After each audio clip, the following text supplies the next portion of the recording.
ವ್ಯಾಸ ಭಗವಾನನ ಹೊಟ್ಟೆಯಿಂದ ಹುಟ್ಟಿದ ಯಾರು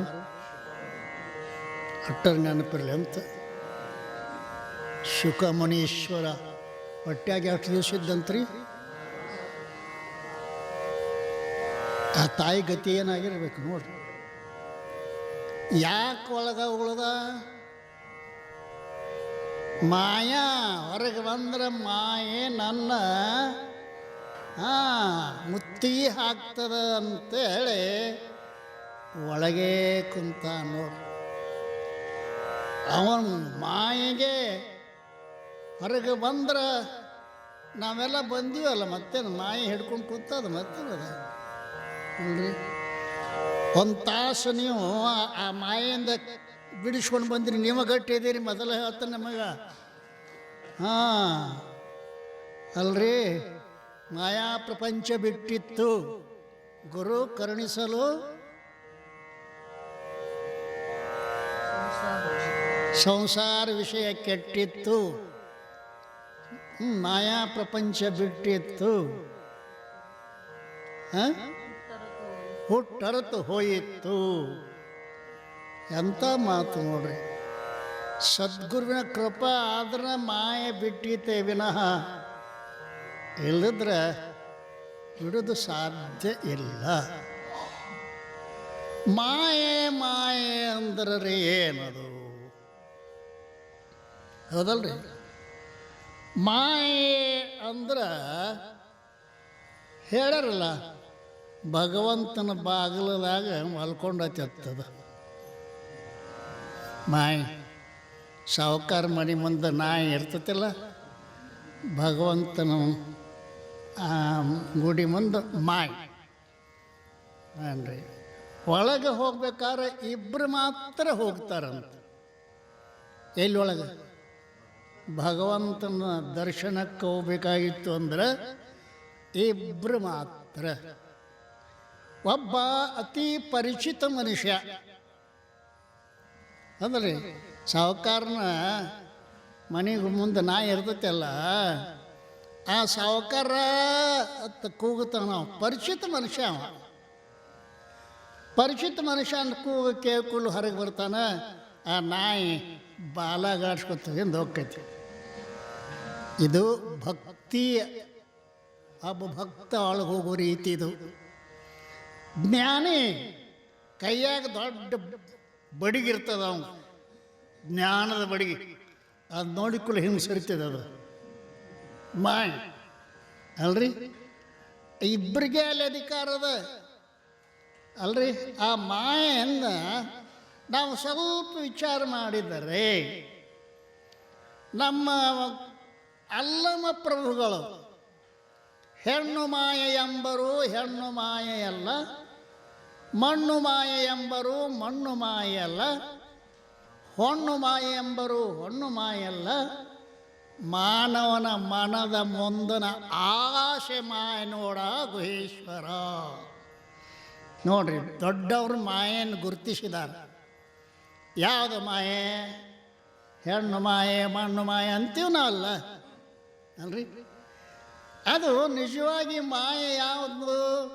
ನೀ ಅಪೇಕ್ಷೆ ಮಾಡಿದಿ ಅಂದ್ರೆ ಮಾಯೆ. ನೀನು ಅಪೇಕ್ಷೆ ಮಾಡಲಿಲ್ಲ ಅಂದ್ರೆ ಹೌದಲ್ರಿ. ಮಾನವನ ಮುಂದಿನ ಮನದ ಮುಂದಿನ ಆಸೆ ಅದು ಬಹಳ ದೊಡ್ಡದದ ರೀ. ಹನಿಗಿಂತ ಹಾಳು ದೊಡ್ಡದಂತ, ಹಾಳಕ್ಕಿಂತ ಹೊಳಿ ದೊಡ್ಡದಂತ, ಹೊಳಿಗಿಂತ ಸಮುದ್ರ ದೊಡ್ಡದಂತ, ಸಮುದ್ರಕ್ಕಿಂತ ಆಕಾಶ ದೊಡ್ಡದಂತ, ಆಕಾಶಕ್ಕಿಂತ ಆಸೆ ದೊಡ್ಡದು ಅಂತ ಬರೀತಾ ನೋಡ. ಆಕಾಶಕ್ಕಿಂತ ಆಸೆ ಅಲ್ರಿ. ಎಲ್ಲಿಗೆ ಮುಗದತಿ? ನಾವು ಈ ಭೂಮಿಗೆ ಮತ್ತೆ ಯಾಕೆ ಬಂದೀವಿ ಗೊತ್ತದೇನು? ಆಸೆ ನಮ್ಮನ್ನು ಕಟ್ಕೊಂಡು ಬಂದದ, ಕರ್ಕೊಂಡು ಬಂದದ ಅಲ್ರಿ. ಆಸೆಗೆ ತೃಪ್ತಿನೇ ಇಲ್ಲ, ಆಸೆಗೆ ಸಾಕು ಅನ್ನುವುದ ಇಲ್ಲ ತೀತ್ರೆ. ಮತ್ತು ಆಸೆ ಅಂತಕ್ಕಂಥ ಮಾಯಿಂದ ನಾವು ದಾಟುದರೆ ಹ್ಯಾಂಗೆ? ಹೌದಲ್ರಿ? ಬರ್ತದೆ ಗುರುಕುಲದಾಗ 12 ವರ್ಷ ವಾಸ ಮಾಡಿದ ಹುಡುಗ. ಬಹಳ ಜನ ವಿದ್ಯಾ ಚೆನ್ನಾಗಿ ಓದಿದ. ಇನ್ನು ಗುರುಗಳಿಗೆ ನಮಸ್ಕಾರ ಮಾಡಿ ತಿರುಗಿ ಮನೆಗೆ ಹೋಗಬೇಕಾಗಿತ್ತು. ಹೋಗುವಾಗ ಗುರುಗಳಿಗೆ ನಮಸ್ಕಾರ ಮಾಡಿದ. ನಿಮ್ಮ ಕೃಪೆಯಿಂದ ನಾನು ವಿದ್ಯಾಭ್ಯಾಸ ಚೆನ್ನಾಗಿ ಮಾಡಿದೆ, ಇನ್ನು ನಾ ತಿರುಗಿ ಮನೆಗೆ ಹೋಗ್ತೀನಿ ಅಪ್ಪ. ನಾವು ಆದ ಕೂಡಲೇ ನಮ್ಮ ಮನೆಯವರು ಲಗ್ನ ಮಾಡ್ತಾರೆ.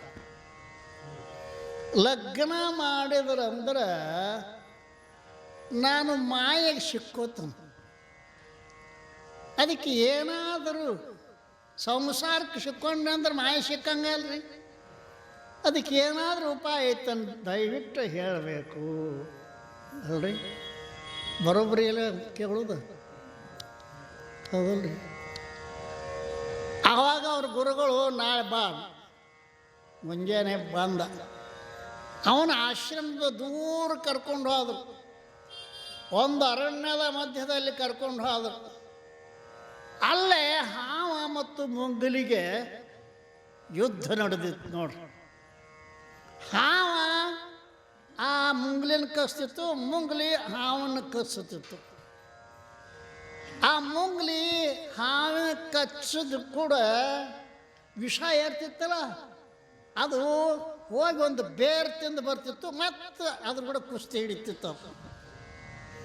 ಹಿಂಗೆ ಅದು ಕಚ್ಚಿಸ್ಕೊಂಡು ಮುಂಗಲಿ ಬೇರು ತಿಂದು ಬರೋದು ಮತ್ತು ಕುಸ್ತಿ ಹಿಡಿದು ಕಡೆಗೆ ಅದನ್ನು ಹಾವನ್ನು ಕೊಂದು ಬಿಟ್ಟಿತ್ತು. ಅಂದ ಕೂಡಲೇ ಗೊತ್ತಾತ ನಿನಗಂದ್ರೆ. ನಿಮಗೆ ಗೊತ್ತಾತಾನ ಇಲ್ಲ?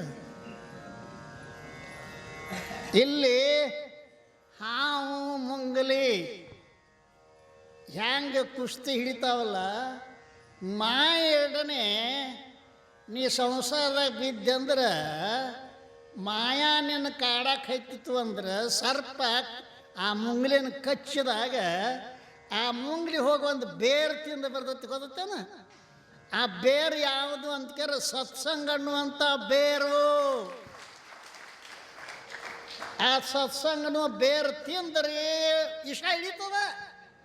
ಒಂದು ತಾಸಾಗ ಇಳಿಸಿ ಬಿಡ್ತಾರೆ ಒಂದು ವಿಷ ನಿಂಬುದು. ಹೌದಲ್ರಿ? ಇಳಿಯತೈತಿ, ಇಳಿಯಬೇಕಾದು ಅಲ್ರಿ. ಇಲ್ರಿ ನಿಮ್ಮ ಶಾಸ್ತ್ರ ನಮಗೆ ತಿಳಿಯಂಗಿಲ್ಲ, ಹ್ಯಾಂಗೆ ಇಳಿತತ್ರಿ ಹಿಂಗೂ ಅನ್ನೋರು ಇರ್ತಾರೆ ಅಲ್ರಿ. ನೀವು ಶಾಸ್ತ್ರ ತಿಳಿದ್ರೆ ಇಳಿದಿರ್ತೀರಿ, ನಮ್ಗೆ ತಿಳಿಯಂಗಿಲ್ಲ ಹ್ಯಾಂಗೆ ಇಳಿತೈತಿ ವಿಷ. ಚೋಳು ಕಡ್ದಾಗ ಮಂತ್ರ ಹಾಕಾನ ನಾವು, ಗೊತ್ತೈತಿ? ಆ ಮಂತ್ರ ಹಾಕಿದ್ದ ಮಂತ್ರ ನಿಮ್ಗೆ ತಿಳಿತೈತೇನ? ತಿಳಿದಿಲ್ಲ ಅಂದ್ರೂ ವಿಷ ಹಿಡ್ದ ತೀರ್ತೈತಿ ಅದ. ನಿಮಗೆ ಶಾಸ್ತ್ರ ತಿಳಿದಿರಲಿ ವಿಷ ಮಾತ್ರ. ಮಾಯೆ ವಿಷವನ್ನು ಕಳೆಯತಕ್ಕಂಥದ್ದು ಯಾವುದು ಅಂತ ಕೇಳಿದರೆ ಸತ್ಸಂಗ. ಸತ್ಸಂಗತ್ವೇ ನಿಸ್ಸಂಗತ್ವಂ, ನಿಸ್ಸಂಗತ್ವೇ ನಿರ್ಮೋಹತ್ವಂ, ನಿರ್ಮೋಹತ್ವೇ ನಿಶ್ಚಲತತ್ವಂ, ನಿಶ್ಚಲತತ್ವೇ ಜೀವನ್ಮುಕ್ತಿ, ನಿಶ್ಚಲತತ್ವೇ ಜೀವನ್ಮುಕ್ತಿ. ಆ ಸತ್ಸಂಗ ಹಿಡ್ಕೊಂಡು ಹೋದ್ರಿ ಅಂತಂದ್ರೆ ಆ ನಿಮ್ಮನ್ನು ಎಲ್ಲಿ ಕರ್ಕೊಂಡು ಹೋಗ್ತದೆ ಗೊತ್ತೇನು? ಜೀವನ್ಮುಕ್ತಿ. ಜೀವನ್ಮುಕ್ತಿ ಅಂದ್ರೆ ಏನ್ರಿ? ಜೀವತ್ವ ಹೋಗಿರ್ಬೇಕು, ಜೀವ ಉಳಿದಿರ್ಬೇಕು. ಜೀವತ್ವ ಅಂದ್ರೆ ಏನು? ಈಗೊಂದು ಹಾವು ಬತ್ತ ತಿಳ್ಕೊರಿ. ಹಾವು ಬಡಿಬೇಕಂತ ಹೇಳ್ತೀರಿ ನೀವು. ಆ ಹಾವಗಾರ ಬರ್ತಾನೆ, ಅನ್ನಾರು ಬಡಿಬೇಡ ತಡ್ರಿ ಅಂತ ಉಪಾಯದಿಂದ ಹಾವು ಹಿಡ್ಕೋತಾನೆ. ಹಿಡ್ಕೊಂಡು ಏನು ಮಾಡ್ತಾನೆ? ಅದ್ರ ಎಡ್ಡ ಹಲ್ಲು ಕೀಳ್ತಾನೆ ವಿಶುದ್ಧ. ಅದು ಎಷ್ಟು ಮಾರತ್ತು ಅಷ್ಟು ಉದ್ದ ಐತೆ, ಅದು ಎಷ್ಟು ದಪ್ಪ ಐತೆ ಅಷ್ಟು ದಪ್ಪ ಐತೆ ಅದು ಅನ್ರಿ. ಅದು ಉದ್ದ ಕಡಿಮೆ ಆಗಿಲ್ಲ, ದಪ್ಪ ಕಡಿಮೆ ಆಗಿಲ್ಲ. ಏನು ಕಡಿಮೆ ಮಾಡ್ಯಾರು? ಎರಡು ಹಲ್ಲು ಕಿತ್ತು ಕೂಡಲೇ ಅವು ಮೇಮ್ಯಾಗ ಹಾಕೋತಾನೆ, ನಿಮ್ಮ ಮೈಮ್ಯಾಗ ಹಾಕಾನಿಲ್ರಿ. ಅವು ಎರಡು ಹಲ್ಲು ಯಾವ ಅಂದ್ರೆ ನಾನು ನಮ್ದು. ಹಲ್ಲು ಕೇಳಕ್ಕೆ ಬಂದಾರ ಅಮ್ಮವ್ರು ನಿಮಗೆ ಹಲ್ಲು ಕೇಳಾಕ. ನಾನು ಮುಗೀತದು.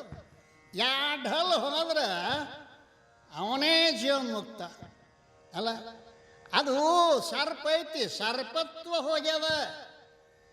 ಸರ್ಪ ಐತಿ, ಜೀವಂತ ಐತಿ, ಅದು ಐತಿಲ್ರಿ. ಜೀವ ಜೀವಂತದಾನ, ಜೀವತ್ವ ಹೋಗ್ಯದ. ನಾವು ಜೀವ ಬಿಡ್ತೀವ, ಜೀವತ್ವ ಬಿಡಂಗಿಲ್ಲ. ಕಠಿಣ ಅದು ಮಾವಿಲ್ಲ. ಜೀವತ್ವ ಅಂದ್ರೇನು? ನಾನು ನಾನು ಇದು ಜೀವತ್ವ. ನೀವು ಇದನ್ನು ಬಿಟ್ರೆ ಮುಂದೆ ಹುಟ್ಟಂಗಿಲ್ಲ. ಜೀವತ್ತು ಬಿಟ್ರೆ ಜೀವ ಬಿಡ್ತೀರಿ. ಆ ಜೀವ ಕಟ್ಕೊಂಡು ಹೋಗ್ಕತಿ, ಮತ್ತೊಂದು ಸೇರಿದವ್ ನಿಮ್ಮನ್ನ ತಂದು ಬಿಡ್ತದ. ಯಾವುದು?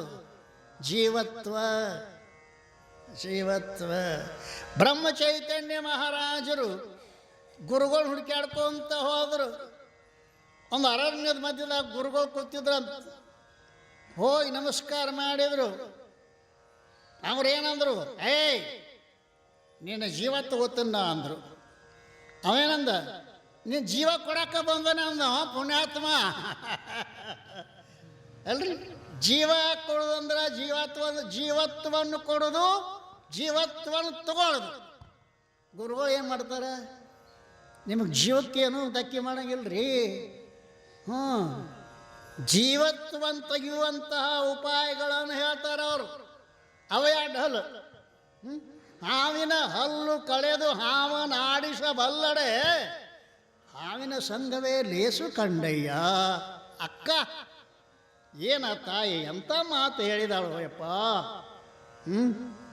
ಹಾವಿನ ಹಲ್ಲು ಮುರಿದು, ಹಲ್ಲು ಕಳೆದು ಹಾವನ ಆಡಿಸಬಲ್ಲಡೆ, ಹಾವಿನ ಸಂಘವೇ ಲೇಸು. ಸಂಸಾರದೊಳಗಿನ ಹಾವು ಏನದ? ಅದು ನಂದು ನಾನು, ನಾನು ನಂದು, ನಾನು ನಂದು. ನಮ್ಮ ಬೆಳಗ್ಗೆ ಒಂದು ಕತೆ ಹೇಳೇನಿ. ಅಲ್ಲಿ ಸಂಜೆನಾಗ ನಮ್ಮ ಮಲ್ಲಪ್ಪ ಶೆಟ್ಟರು ಬರ್ತಾರಲ್ಲೇ. ಏನು ಕತೆ ಹೇಳಿ ಅಂದ್ರೆ, ಗುರುಗಳ ಮಠದಿಂದ ಮಂದಿ ಬರ್ತಿದ್ರಂತ. ಬರುವಾಗ ಇವ ಸಾವುಕಾರ ಕೋಟ್ಯಾಧೀಶ ಬಾಗಲ ಕೂತ ದಿನ ನೋಡ್ತಿದ್ದ. ಎಲ್ಲಿ ಹೋಗ್ತೀರಿ ನೀವು ಅಂತ ಕೇಳ್ದ. ಗುರುಗಳು ಅಂತ ಹೇಳ್ತೀರಿ. ಅವ್ರು ಏನು ಕೊಡ್ತಾರು? ಮುಕ್ತಿ ಕೊಡ್ತಾರೆ. ಎಷ್ಟು ಕೊಡ್ತಾರು? ಎಷ್ಟು ಕೊಡ್ತಾರು ಅಂದ. ಅವಂದ ಅವ್ರನ್ನೇ ಕೇಳ್ರಿಪ್ಪ, ನನಗೆ ಗೊತ್ತಿಲ್ಲ ಅಂದು. ಪಾಪ ಅವಕ್ಕೇನು ಹೋದ. ಗುರುಗಳ, ನಿಮ್ಮಂತಕ್ಕೇನು ಮುಕ್ತಿ ಐತತ್ತ? ನಾ 100 ಕೋಟಿ ರೊಕ್ಕ ಗಳಿಸೇನಿ, 1 ಕೋಟಿ ತಗೋರಿ, ಮುಕ್ತಿ ಕೊಡ್ರಿ ಅಂದವ. ಅಂದ್ರ ಪೂಳ ಏನ್ರಿ, ನಿಮಗೊಂದು 5 ಎಕರೆ ಜಮೀನು ಕೊಡ್ತೀನಿ, ಕೊಡ್ರಿ ಅಂದು. ಇಟ್ಕೊಂಡು ಏನು ಮಾಡ್ತೀರಿ ಅಂದವ. ಅಂದೊಂದು ಸಾಮಾನು ತಿಳ್ಕೊಂಡ್ರೆ ಕೊಡ್ರಿ ಅಂದ.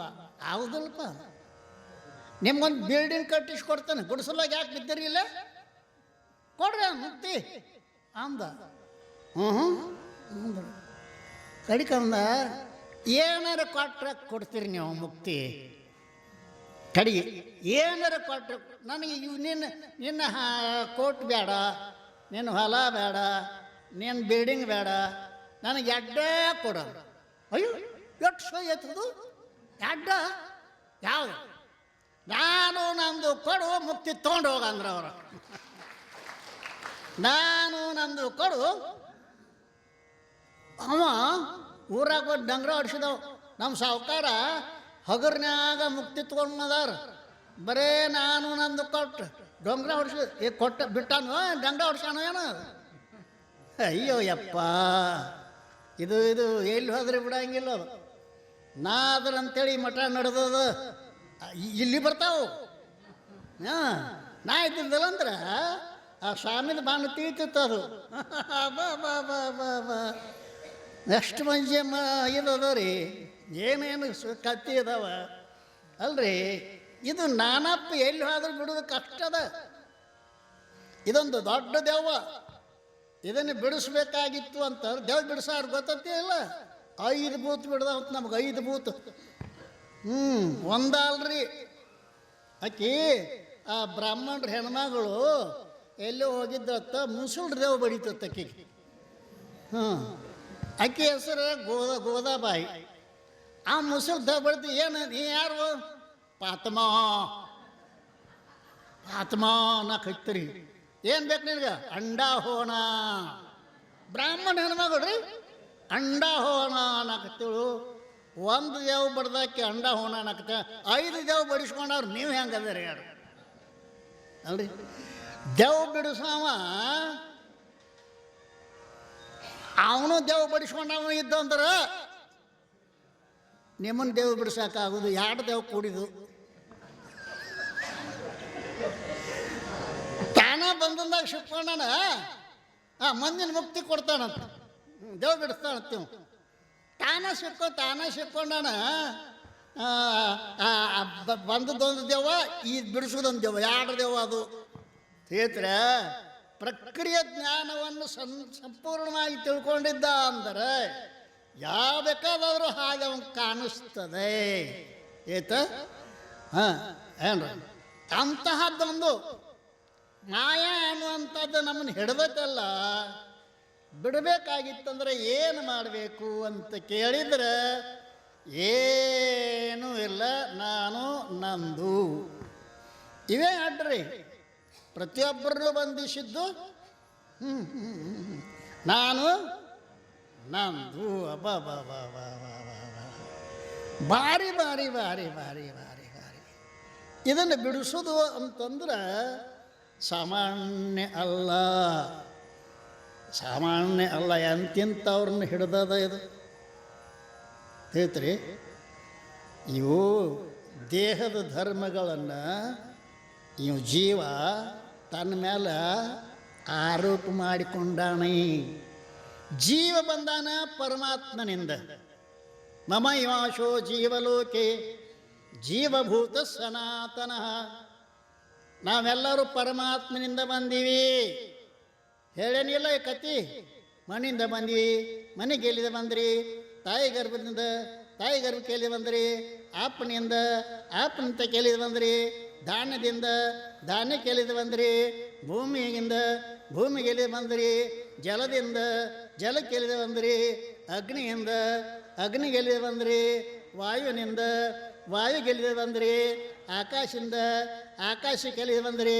ಮಾಯಿಂದ, ಮಾಯಿಗೆ ಎಲ್ಲಿದ ಬಂದ್ರಿ? ಪರಮಾತ್ಮನಿಂದ. ಪರಮಾತ್ಮನಿಂದ ಆಕಾಶಕ್ಕೆ ಬಂದ್ರಿ, ಪರಮಾತ್ಮನಿಂದ ಮಾಯಿಗೆ ಬಂದ್ರಿ, ಮಾಯಿಂದ ಆಕಾಶಕ್ಕೆ ಬಂದ್ರಿ, ಆಕಾಶದಿಂದ ವಾಯು, ವಾಯುವಿನಿಂದ ಅಗ್ನಿ, ಅಗ್ನಿಯಿಂದ ಜಲ, ಜಲದಿಂದ ಪೃಥ್ವಿಯಿಂದ ಧಾನ್ಯ, ಧಾನ್ಯದಿಂದ ಅಪ್ಪ, ಅಪ್ಪನಿಂದ ಅವ್ವ, ಅವ್ವನಿಂದ ಕಿಮ್ಮನಿಗೆ ಬಂದೀರಿ. ನಿಮ್ಮ ಪುರಾಣ. ಮಮ ಇವಾಂಶೋ ಜೀವಲೋಕೆ ಜೀವಭೂತ ಸನಾತನ. ನೀವು ಪರಮಾತ್ಮನ ಅಂಶೀಭೂತಿದ್ದರೂ ಕೂಡ ಇದು ನೋಡ್ರಿ, ಈ ಪ್ರಕೃತಿಯಿಂದ ಬಂದತ್ತಿದ್ದು ಶರೀರ. ಶರೀರ ಎದರದ್ದು ಬಂತದು? ಪ್ರಕೃತಿಯಿಂದ ಮತ್ತು ಭೂತವು ಕೂಡಿ ಅದ್ಭುತವಾಯಿತು. ಕಿಚ್ಚು ಕೋಡಿತ್ತು, ನೀರು ನೀರಡಿಸಿತ್ತು. ಬಾ ಬಾ ಬಾ ಬಾ. ಏನಾಗೈತೆ ಅದು? ಕಿಚ್ಚು ಕೋಡಿತ್ತು ಅಂದ್ರೇನು? ಭಗವಂತನಿಂದ ಬಂದಿರತಕ್ಕಂಥ ನಾವು ಸರ್ವಜ್ಞರೇ ಆಗಿದ್ದರೂ ಕಿಂಚಿತ್ನೇ ಅದು. ಕೋಡಿತ್ತು ಅಂದರೆ ಕಡಿಮೆ ಆಯಿತು. ಕಿಚ್ಚು ಅಂದರೆ ಜ್ಞಾನ ಶಕ್ತಿ, ಅದು ಕಡಿಮೆ ಆಯಿತು. ಕಡಿಮೆ ಆದ ಕೂಡಲೇ ಏನಾಯ್ತು? ನೀರಿಗೆ ನೀರಡಿಕೆ ಆಯಿತು. ನೀರು ನೀರಡಿಸಿತ್ತು. ನೀರಿಗೆ ನೀರಡಿಕೆ ಹೆಂಗೆ ಆಕತ್ರಿ? ಮನುಷ್ಯಾಗ ನೀರಡಿಕೆ ಆದ್ರೆ ನೀರು ಕುಡಿದ್ರೆ ತೃಪ್ತಿ ಆಕತಿ. ನೀರಿಗೆ ನೀರಡಿಕೆ ಆದ್ರೆ ಏನು ಕುಡಿಸಿದ್ರಿ? ನೀರಿಗೆ ನೀರಡಿಕೆ ಅಂದ್ರೆ ಏನು ರೀ ಅಂತ ಕೇಳಿದ್ರೆ, ಹರಿದಾಡುವ ಮನಸ್ಸು ನೀರತ್ತಿಲ್ಲ. ಇದಕ್ಕೆ ನೀರಡಿಕೆ ಅಂದರೆ ಬಯಕೆಗಳು. 1, 2, 3, 4 ಇದೇ ಬಯಕೆಗಳು. ಈ ಬಯಕೆಗಳಿಂದ ಒದ್ದಾಡಕತ್ತಾನ. ಆ ಪ್ರಕೃತಿಯ ಧರ್ಮಗಳನ್ನು ತನ್ನ ಮೇಲೆ ಆರೋಪ ಮಾಡಿಕೊಂಡು ಏನ್ರಿ? ಏನು? ನಾಮ, ಜಾತಿ, ವರ್ಣ, ಆಶ್ರಮ, ಸಂಬಂಧ, ಪರಿಮಾಣ, ಜನನ, ಮರಣ. ಇವು 7 ದೇವುಗಳು ಬಿಡಿಸ್ಬೇಕಾಗೈತಿ. ಏನ್ರಿ? ಅವು ಕಲ್ಲಪ್ಪ ಅಂತ ಹೆಸರಿರ್ತೈತಿ, ರಾಮಪ್ಪ ಅಂತ ಹೆಸರಿರ್ತೈತಿ, ಮಲ್ಲಪ್ಪ ಅಂತ. ಮಲ್ಯ ಅಂದ್ರೆ ಕಲ್ಲೊತ್ಕೋತಾನೆ ಮಲ್ಲ. ಅರೇ ಹುಟ್ಟುವಾಗಿತ್ತಂದ್ರೆ ಅವನ ಹೆಸರ ಹುಟ್ಟಿತ್ತಂದ್ರೆ ಮಲ್ಲಪ್ಪ ಹುಟ್ಟ್ಯಾನ, ಕಲ್ಲಪ್ಪ ಹುಟ್ಟ್ಯಾನ ಅಂತ ಹೇಳ್ತಿದ್ರಿ. ಹುಟ್ಟಿದಾಗ ಏನು ಇದ್ದಿದ್ದಿಲ್ಲ. ಈಕಿ ಸಾದ್ರತ್ ಕುರ್ರಂತ ಮಲ್ಲಪ್ಪ ಮಲ್ಲಪ್ಪ ಕುರ್ರ ಅಂದಳಲ್ಲ. ಈ ಗುರುಗಳು ಏನಂದ್ರು ಹೋಗೋದ ಮಲ್ಲ ಅತ್ತಿ ಸಾದ್ರತ್ತಿ ಅಂದ್ರೆ ಗುದ್ದುತ್ತಾರೆ ಆಕಿನ. ಗೊತ್ತೇನ ಆಕಿನ ಮ್ಯಾಲ ನಾ ಕೇಳಿ ಹೆಸರಿಡುವಾಗ ಗುದ್ತಾರೆ ಯಾಕ್ರಿ ನೀನು ಒಬ್ಬ ಹೆಣ್ಮಗಳು ಗುದ್ಕೋತ ಬಂದಾರಪ್ಪ ನಾವು ಗುದ್ಕೋತ ಯಾಕೆ ಗುದ್ದುತ್ತಾರೆ ಗೊತ್ತಿಲ್ಲ. ನಮ್ಮ ಗುರುಗಳನ್ನ ಕೇಳಿ ಗುದ್ತಾರೆ ಯಾಕ್ರಿಪ್ಪ ಅಂತ. ಅಲ್ಲೋ ಆ ಹೆಸರುಕಿಂತ ಮೊದಲು ಹಾಡ್ತಾರೆ ಗೊತ್ತೇನೇನು? ಜೋ ಜೋ ಎಣ್ಣ ಜ್ಯೋತಿಯ ಕಂದ ಅದಲ್ರಿ. ಜ್ಯೋತಿಯ ಕಂದ ಅಂದ್ರೆ ಏನು? ಜ್ಯೋತಿಯ ಪರಂಜ್ಯೋತಿಯ ಕಂದ. ಸತ್ತು ಚಿತ್ತು ಆನಂದ ನಿತ್ಯ ಪರಿಪೂರ್ಣ ಎಂಬ ಪರಮಜ್ಯೋತಿಯ ಕಂದ. ಆ ಪರಂ ಜ್ಯೋತಿಗೆ ನಾಮಿಲ್ಲ. ಆ ಪರನಾಮ ರಹಿತವಾದ ಪರಂಜ್ಯೋತಿಗೆ ನಾಮದ ಕಲ್ಪ ಮಾಡ್ತಾರ ಅಂತೇಳಿ ಗುದ್ದುತ್ತಾರಂತ. ಮತ್ತೇನೋ ಒಂದು ಗುಗ್ಗುರಿ ತಿನ್ನಿಸ್ತಾರತ್ ನೋಡ್ರಿ. ಬೇಡ ಮಾರಾಯ ಬೇಡ. ಹಾಂ ಹಾಂ ಇಷ್ಟೆಲ್ಲ ಯಾಕೆ ಬಂತು ಅಂತಂದ್ರೆ ಪ್ರಕೃತಿಯ ಧರ್ಮಗಳನ್ನು ನಾವೆಲ್ಲದನ್ನು ನಂಬುದು ಅಂತ ತಿಳ್ಕೊಂಡಿವಿ. ನಮ್ಮ ಮನೆ ನಮ್ಮ ಹೊಲ, ಹೌದು ನಮ್ಮ ಹೊಲ. ನಿಮ್ಮ ಹೊಲನೂ ಅಲ್ಲೇ ಐತಿ, ನಿಮ್ಮ ಮುತ್ಯಾನು ಒತ್ತಿ ಒತ್ತಿ ಅದ, ನಿಮ್ಮ ಅಪ್ಪನ ಒತ್ತಾಕತ್ತೇನ ಬಿಜಾಪುರ ಗೋಗುಮಟ ಗೊತ್ತಿಲ್ಲ ನೆನಪಾಕತ್ತಿಲ್ಲ. ಹಾಂ ಒತ್ತಾಕತ್ತಿರಂತ ಅವ್ರು. ಹೆಂಗೆ ಹೋಗಿದ್ದು ಖರೀದಿ ಆಗೈತಿ, ಹೆಂಗೆ ಹೋಗಿದ್ದು ನಮ್ಮೂರಿಗೆ ಒತ್ತನ ಅಂದಂತ ಒತ್ತಾಕತ್ತಿರಂತ. ಅವ್ರ ಕಡೆ ಬಡ್ಡು ಒತ್ತುವಾಗ ಆ ಅವನು ಅರಿವಿ ಸಹಿತ ತೊಗೊಂಡು ಹೋಗುತ್ತಾವ ಬಿಜಾಪುರದವ್ ತೊಗೊಂಡೋದವನು. ಈಗ ಎಲ್ಲಿ ಮತ್ತು ನಮ್ಮೂರು ಸೈನ್ಸ್ ಬಂದತ್ತೆ ಅಂತ ಕೇಳ್ದ. ಏನು ತಿರುಗಿ ನೋಡಿದ, ನಾವು ಇಟ್ಟು ಅರಿವಿ ಸಹಿತ ಕಾಣಿಸ್ವಾಲು ಒತ್ತಂದ. ಹಂಗೆ ನಿಮ್ಮ ಮುತ್ಯ ಒತ್ತಿ ಒತ್ತಿ ಒತ್ತಿ ಸತ್ತ. ಮಗ ಒತ್ತಾಕ ಹತ್ತಾನ, ಮಗ ಒತ್ತಿ ಒತ್ತಿ ಮಗ ಕೂತಾನೇನ ನಮ್ಮ ಮಗ. ಅಪ್ಪ ನೀ ದೌಡ್ ನೀ ಸರಿ ನಾ ಒತ್ತನತ್ತ.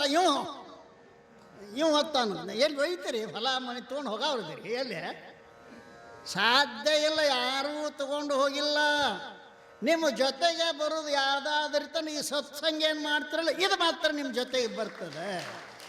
ಜನ್ಮ ಜನ್ಮದೊಳಗೆ ಬರ್ತದೆ. ಹಿಂದೇನೋ ಕೆಲವು ಸಂಸ್ಕಾರ ಐತೆ ಅಂತ ಬಂದಿರಿ ನೀವು. ನಿಮ್ಮ ಮನ್ಯಾಗ ಏನು ಕಡಿಮೆ ಇಲ್ಲ, ಎಲ್ಲ ಅದ. ಎಲ್ಲ ಅದ, ಏನಿಲ್ಲ. ಶಾಂತಿ ಇಲ್ರಿ. ಅದಕ್ಕೆ ಬಂದಿರಿ ಇಲ್ಲಿ. ಶಾಂತಿ ಬಂದು ಕೂತ್ರೆ ಆರಾಮ ಆಗ್ತದೆ ಅಲ್ರಿ. ಅದಕ್ಕೋಸ್ಕರವಾಗಿ ಮಾಯಿಂದ ಬಿಡಿಸಿಕೊಳ್ಳೋದು ಭಾಳ ಸರಳ. ಸತ್ಸಂಗವನ್ನು ಮಾಡ್ಕೊತ ಹೋಗ್ರಿ. ಆ ಸತ್ಸಂಗದಿಂದ ಮನುಷ್ಯನಿಗೆ ಜೀವನ ಮುಕ್ತಿ ಅನ್ನುವಂಥದ್ದು ಸಿಗ್ತದೆ. ಯಾಕಂದ್ರೆ ಟೈಮ್ ಒಂದಿರ್ತದೆ ನೋಡ್ರಿ. ನೀವು ಯಾವ ಮುಗಿಸ್ತಾನೆ ಸ್ವಾಮಿ? ಈಗ ಮನೆ ಕಡೆದ ಫೋನ್ ಬತ್ತಂದ್ರೆ ಬರ್ತಾನೆ ಈ ಸ್ವಾಮಿಯಿಂದ ಭಾಳ ಹೇಳಕತ್ತಾನೆ. ಏನಾಗೈತಿ ಹಂಗಲ್ಲ ಇವಾಗ ಬರ್ತಾನೆ ಅಂತಾನ. ಹಂಗೆ ಅದನ್ನು ಫೋನ್ ಬರೋದ್ರೊಳಗೆ ನಾವು ಮುಗಿಸೋ ಚಲೋ. ಸದ್ಗುರುನಾಥ್ ಮಹಾರಾಜ್